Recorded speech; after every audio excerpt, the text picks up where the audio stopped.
toujours à l'avant, toujours en avant, au nom de Jésus. Bonjour frères et sœurs dans le Seigneur, je suis la sœur Estelle. Je viens vous partager un message que le Seigneur m'avait montré. Donc c'était mardi 11 octobre 2022 que j'avais vu ces messages-là. En tout cas, il y en a, le Seigneur m'a montré partie par partie. Donc je vais prier, je vais remettre ça dans les mains du Seigneur. Éternel Dieu Tout-Puissant, Créateur du ciel et la terre. Seigneur, je te dis merci. Merci encore, Papa, mon Dieu, mon roi, pour tes bienfaits. Merci encore pour ta présence. Merci pour ton soutien. Merci parce que tu es au-dessus de toutes choses, Père éternel des armées. Merci d'avoir encore me révélé ces choses, Papa.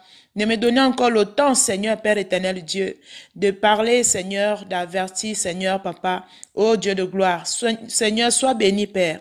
Sois élevé, Papa. Utilise-moi, Seigneur, dans le nom tout-puissant de Jésus-Christ de Nazareth que je viens de prier. Amen.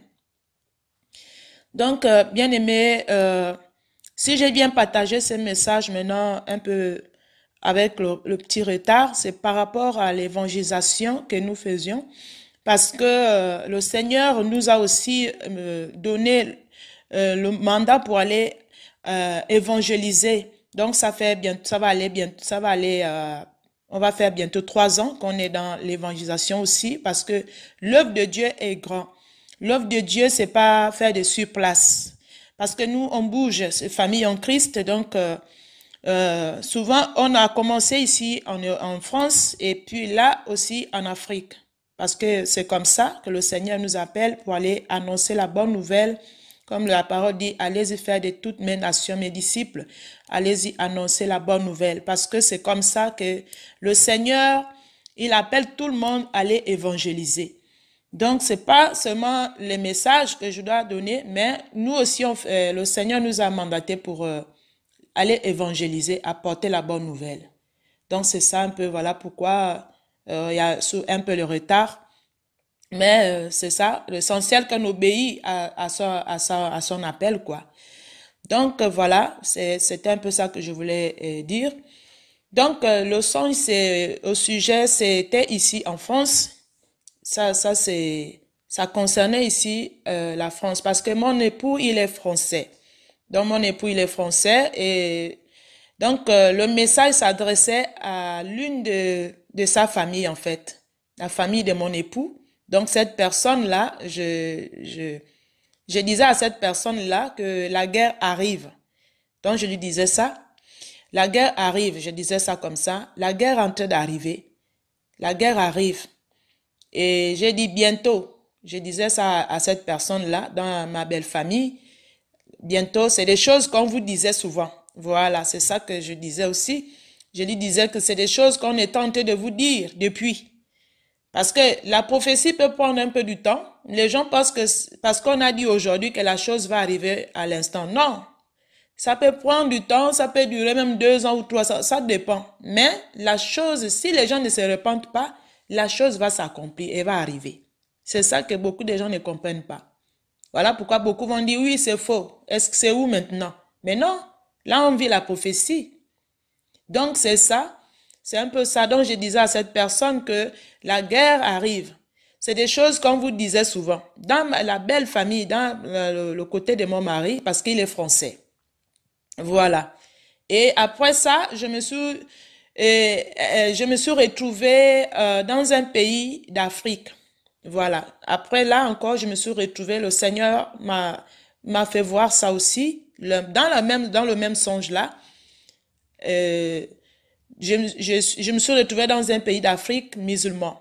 Donc un pays noir. Voilà, c'était des noirs, c'est pas les Arabes métis, non. C'est le pays musulman noir, les peaux noires, voilà. Donc, je suis arrivée dans cette ville-là et j'aperçois aussi les militaires là-bas. Donc, je voyais dans les rues, en fait, il y avait plus grand monde dans les rues. En fait, les portes étaient fermées, les maisons, c'est comme si les gens se sont cachés, en fait, voilà. Et je pouvais voir les chars des militaires. Ils faisaient une grande patrouille, dans ce pays-là. Voilà, ils étaient en train de faire une grande patrouille. Voilà. Et après, j'ai aperçu un petit groupe qui était dans un coin comme ça.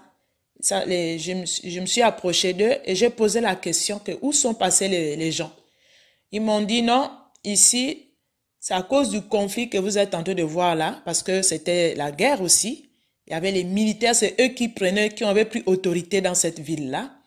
Et j'ai posé la question, mais où sont passés les gens? Ils ont dit non, les gens sont dans les maisons. Mais nous, on est là juste pour vendre quelques nourritures là, vite fait. C'était des viandes grillées comme ça. Des viandes en Afrique, on appelle ça les coupés. Voilà. En Afrique, on appelle ça comme ça. Et c'est ça qu'ils étaient en train de vendre, mais ils étaient là peut-être 5 personnes comme ça. Et j'ai demandé, mais où sont vos femmes? Ils ont dit non, nos femmes sont dans les maisons. Ils ne peuvent pas sortir par rapport à tout ce qui se passe là, dans le pays. Parce que c'était pas bon. C'était pas bien en fait. Il y avait le conflit, les militaires, vraiment, ils n'avaient plus le contrôle de ce pays-là. Et il y avait personne, on ne voyait plus vraiment les gens dehors dans la rue. Les maisons étaient vraiment fermées. Donc, c'était ça. Et après, un autre jour, je vois ici en France encore, je voyais maintenant les militaires encore.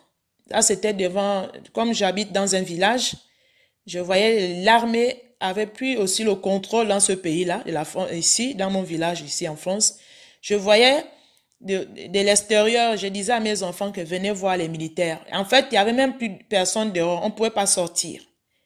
Tellement que les militaires avaient plus le contrôle dans la ville, dans mon village aussi, et ils passaient tout doucement avec les véhicules militaires là, les chars là. Donc, ils étaient en train de regarder s'il y avait les gens qui traînaient dehors, voilà. Donc, ils passaient doucement. Je disais, venez voir. Et c'était vraiment, c'était triste, quoi. Et un autre jour encore, c'est toujours en France ici, on était dans l'évangélisation. Toujours dans l'évangélisation. Donc, le Seigneur on revenait de l'Afrique pour apporter la bonne nouvelle ici en France. Et on arrivait dans un village. En fait, il y avait déjà, la chose était déjà passée, en fait. C'est que les conflits qu'on est en train de nous montrer là, c'était déjà arrivé. Donc, le Seigneur nous avait envoyé, on est revenu de l'Afrique pour venir annoncer la bonne nouvelle. Donc, on est passé dans un village, là où il y avait déjà une ruine, en fait. Il y avait des bâtiments qui étaient un peu tombés par rapport, je pense, au conflit qui va arriver, que le Seigneur est en train de montrer là, les guerres là. Donc, et je voyais aussi les gens, par exemple, dans les villages, vous allez voir qu'il y a des fontaines publiques ici. Il y a des l'eau qui coule souvent dans les villages, dans les petits villages là. Il y a des fontaines de l'eau qui coulent comme ça. Et je voyais les gens, en fait, il n'y avait plus l'eau. Ils avaient des difficultés d'avoir l'eau. Et ils étaient obligés de boire cette eau-là par les mains comme ça. Comme au village, comme en Afrique, on met la main comme ça et l'eau coule du robinet, on boit. Et je voyais les gens là, les Français là, en train de boire l'eau comme ça. Ils ont mis la main dans les fontaines publiques là. Et pourtant, l'eau là, on ne la boit pas. Mais comme il n'y avait plus l'eau, ils étaient obligés de boire cette eau-là. Et ils étaient obligés de boire cette eau à cause de la détresse, à cause de la soif. Et après, on est passé, on est en train d'évangéliser. On passait dans les petites ruelles comme ça. On les voyait en train de prendre cette eau-là, en train de boire, parce qu'il n'y avait plus l'eau. L'eau, je pense que l'eau potable, mais ils étaient obligés de boire cette eau-là, qui est dans les fontaines là, comme ça. Voilà, dans les villages.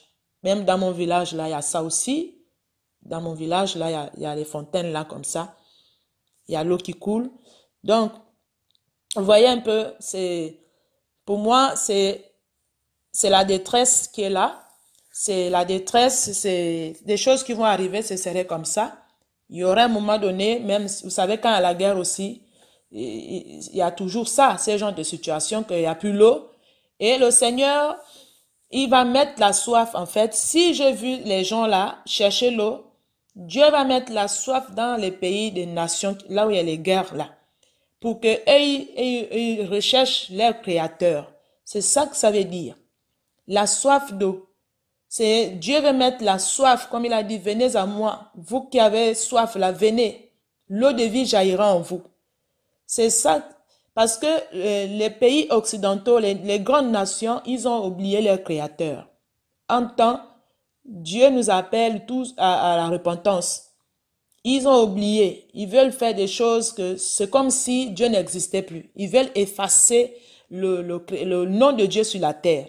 Et voilà pourquoi vous voyez maintenant que les guerres là vont s'élever. Parce que les grandes nations, comme ils ont toutes des choses, tout ce qui frappe à l'œil, ils ont les possibilités, donc ils n'ont plus besoin de chercher le Créateur. Donc Dieu va mettre la soif que je voyais de l'eau boire là, c'est Dieu qui va mettre la soif là maintenant. Ils vont chercher, il y en a qui vont se repentir. Parce que si on nous a montré aussi qu'on allait évangéliser, qu'on les voyait, c'est pour eux. C'est ça que Dieu va faire là. Il va mettre la soif dans les pays d'élévation là. Ce serait ça. Parce que Dieu, il ne peut pas, on ne peut pas, chaque chose à son temps. L'abomination est là. Donc, Dieu, il est là, il fait ça pour que les gens doivent se repentir et revenir à lui, à chercher le Créateur. Dieu veut sauver tout le monde, comme il a dit dans sa parole. Dieu étant aimé le monde. Le monde, c'est nous. Donc, il ne peut pas laisser tout le monde périr, aller à la perdition. Non, il veut sauver un grand nombre de personnes. Donc, voilà pourquoi cette guerre-là va arriver. Et c'est pour mettre la soif au pays des nations là, pour que les gens puissent se repentir quand même un peu. Mais on n'a pas dit les foules, mais même un petit troupeau. Parce que c'est comme ça. Donc, la soif que j'ai vue là, c'est ça que Dieu va mettre. Les gens vont souffrir. Mais Dieu va mettre quand même la soif pour qu'ils cherchent leur Créateur. Il y aura quand même quelques-uns qui vont se repentir à cause de la souffrance qui va arriver, à cause de la détresse, à cause de la soif, à cause de la famine qui va frapper. C'est ça qui va arriver. Voilà pourquoi le Seigneur m'a montré ça aussi pour l'histoire de l'eau qui s'est tendue de boire dans les fontaines parce qu'il n'y avait plus l'eau à cause de la guerre, à cause des conflits qui vont arriver. Donc le Seigneur lui prévient toujours, même si la chose dure, même si ça peut prendre 2 ans ou 3 ans, 4 ans, mais si les gens s'entêtent toujours dans leur voie, le Seigneur va accomplir ce qu'il a déjà dit. Mais là, les choses vont, là maintenant, les choses étaient dans le spirituel, mais là, ça va être physique maintenant, cette guerre-là. Et ce serait un peu partout, dans différents lieux. Ça va amener un conflit. C'est ça qui va arriver. Voilà qu'on me montre aussi les pays, quelques pays d'Afrique là. Ça va aussi arriver. C'est une détresse qui est là. Donc, vous voyez, c'est ça qui est là qu'on va vivre. On va vivre la famine, on va vivre les guerres, on va vivre des choses qu'on ne pourra même pas imaginer. Là, on est passé là, on est dans ça. Vraiment, on est dans ces choses-là. Et donc, voilà le message que je voulais vous partager. Donc, ceux qui veulent, les gens doivent aller évangéliser aussi, parce que le Seigneur nous appelle pas seulement à partager les messages, mais aller annoncer la bonne nouvelle comme lui-même il a fait. Parce que l'œuvre de Dieu est grand. Il appelle tout le monde à aller annoncer. Un vrai chrétien doit aller annoncer la bonne nouvelle. C'est comme ça. Donc, voilà le message que je voulais vous partager. Soyez bénis, frères et sœurs, dans le Seigneur. Shalom, shalom.